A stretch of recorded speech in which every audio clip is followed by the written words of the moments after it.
ప్రభుతో సహవాసం చేస్తూ ఆనందముతో దేవుని స్తుతించుచూ ఉన్నాడు. ఏకాంతముగా. మానవులు లేరు కానీ ఆయన చుట్టూ గొర్రెలు ఉన్నాయి. ఇక మన ప్రభువే ఉన్నాడు. అందువల్ల యెహోవా నా కాపరి. ఆయనకు అపాయం ఉన్నది. అడవి జంతువుల ద్వారా ఆ గొర్రెలను దోచుకొని తినివేయుటకు, నశింప చేయుటకు.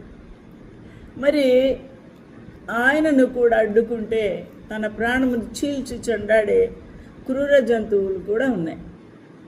కాబట్టి అలాంటి పరిస్థితుల్లో యెహోవా నా కాపరి. కాబట్టి నాకు లేమి కలగదు. ఎటువంటి బాధ, ఆకలి, కొరత అనేది నాకు ఉండదు అని అర్థం. అనగా ఆ అరణ్యములో ఆహారం గురించి ఆలోచన కాదు, కానీ లేమి అంటే కాపుదలలో లేమి ఉండదు అని. ఆ యెహోవా దేవుని యొక్క లేమి తక్కువ కాదు అని అర్థం. తన చుట్టూ ఉన్నది అని అర్థం.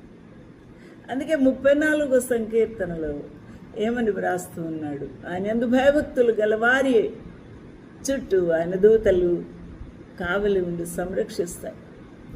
ఆ వాగ్దానము ఆ యొక్క దావీదుకు నెరవేరింది. ఆ వాగ్దానం నమ్మి ఉన్నాడు. కాబట్టి నా చుట్టూ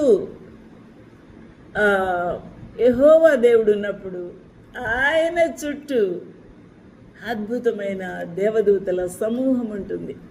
దేవదూతలే డైరెక్ట్గా వ్యాజ్యం ఆడుతారు, శత్రువులను చీల్చి చెండాడుతారు.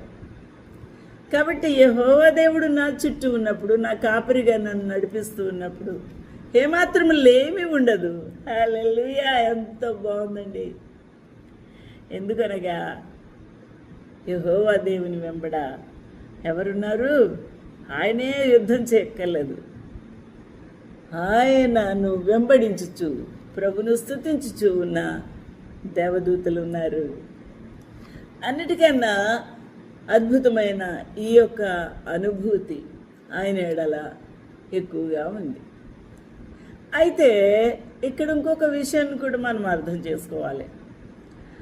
యెహోవా దేవుడు నాకు కాపరి అని ఆయనకి ఎలా తెలుసు? యెహోవా దేవుని చూశాడా? ఆయన ఎక్కడైనా ఆయన చుట్టూ ఉన్నట్టు, లేకపోతే ముందు నడుస్తున్నట్టు గమనించాడా, చూచాడా అంటే అవును, అనుభవించాడు.